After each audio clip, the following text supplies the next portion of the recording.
حامدا ومصليا أما بعد فقد قال الله تبارك وتعالى في القرآن المجيد والفرقان الحميد أعوذ بالله من الشيطان الرجيم بسم الله الرحمن الرحيم جاء الحق وزهق الباطل إن الباطل كان زهوقا. ستیزہ کار رہا ہے ازل سے تا امروز، ستیزہ کار رہا ہے ازل سے تا امروز، چراغ مصطفی سے شرار بول ہے. صدر محترم، سامعین کرام، حاضرین جلسہ، آج اس عظیم محفل و مبارک مجلس میں میں حق و باطل کے معرکے آرائی اور نور و ظلمت کے تصادم کے متعلق کچھ عرض کرنے کی جسارت کر رہا ہوں. حضرات، ازل سے اب تک یہ دستور چلا آ رہا ہے، جب بھی حق کی طاقت سامنے آتی ہے اور حق کی روشنی پورے عالم کو منور کرنے لگتی ہے تو باطل اپنے آلات سے لیس ہو کر میدان میں آ جاتا ہے. یا یوں کہہ لیجئے، جب بھی ضلالت و گمراہی عام ہونے لگتی ہے، ہر طرف صفا کی عیاری غارت گری پھیل جاتی ہے، تو حق کی طاقت باطل کا خاتمہ کرنے، نور و ضلالت و گمراہی کا خاتمہ کرنے، ظلم و ستم کو جڑ سے اکھاڑ پھینکنے کے لیے میدان میں آ جاتی ہے. پھر ان دونوں طاقتوں میں ٹکر ہوتی ہے. باطل طرح طرح سے کوششیں کرتا ہے کہ وہ حق کی طاقت کو پاش کر دے، لیکن وہ خود ہی پاش ہو جاتا ہے. حضرات، تاریخ شاہد ہے، جب بھی باطل کی طاقت میدان میں آئی تب بھی حق نے ہمیشہ آگے بڑھ کر اس کا خاتمہ کر دیا. اور جب بھی کسی فرعون وقت نے اپنا سر ابھارا تب بھی پھر عصائے موسیٰ کی ضرب نے اس کے ٹکڑے ٹکڑے کر دیے. دنیا میں سینکڑوں نہیں بلکہ ہزاروں فتنوں نے جنم لیا. جب بھی کوئی فتنہ ابھرا تب بھی کسی صف شکن قوت نے اس کا قلع خما کر دیا.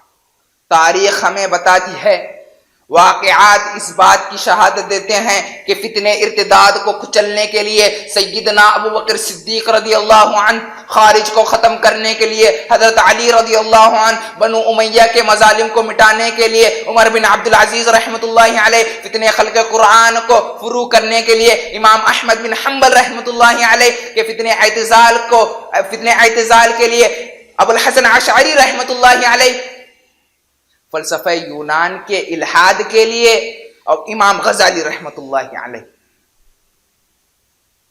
اور مردہ دلوں کے مسیحائی کے لیے شیخ عبد القادر جیلانی رحمۃ اللہ علیہ، صلیبی لڑائیوں کے لیے نور الدین زنگی، صلاح الدین ایوبی رحمۃ اللہ علیہ، ہندوستان میں اسلامی تحریک چلانے کے لیے خواجہ معین الدین چشتی رحمۃ اللہ علیہ، شیخ شرف الدین یحییٰ منیری، شاہ ولی اللہ سید احمد شہید رحمۃ اللہ علیہ، یہ تمام حضرات میدان عمل میں آ گئے.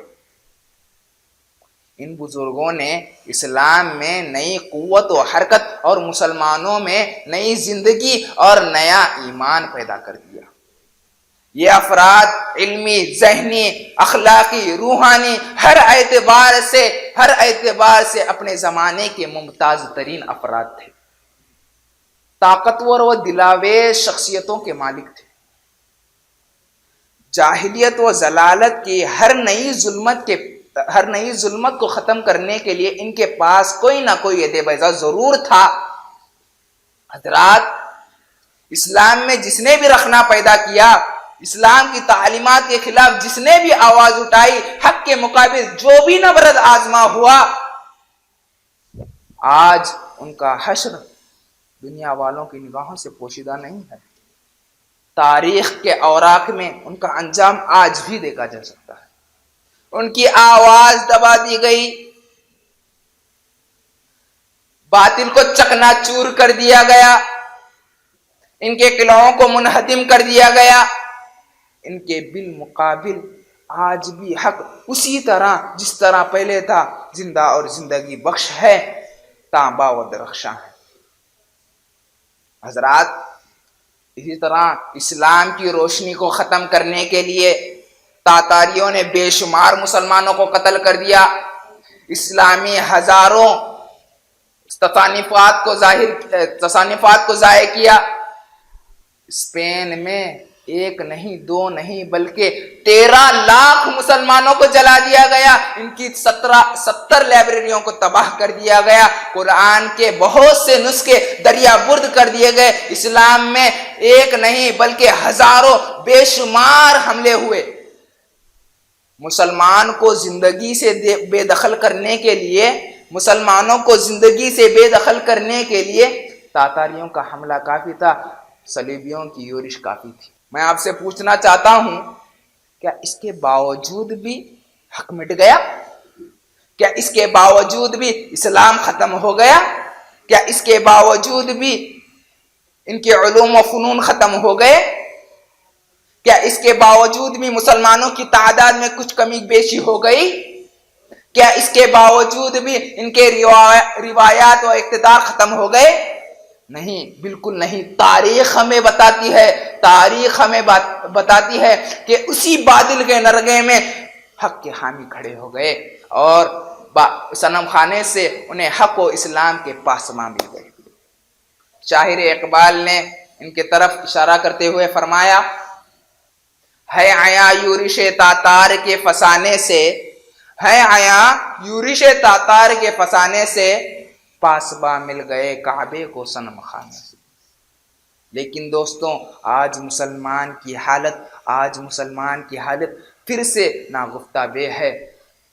آج وہ پھر سے در در کی ٹھوکریں کھا رہا ہے۔ آج اس کی زندگی بد نصیبی کے دوراہے پر کھڑی ہے اور اس کے حالت زار کا تماشا دیکھ رہی ہے، اس کے حالت زار کا تماشا دیکھ رہی ہے، اس کے بیچارگی پر ماتم کر رہی ہے۔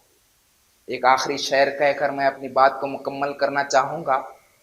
ہم کو ان سے ہے وفا کی امید، ہم کو ان سے ہے وفا کی امید، جو نہیں جانتے کہ وفا کیا ہے۔ وما علینا الا البلاغ، وآخر الدعوانا ان الحمد للہ رب العالمین۔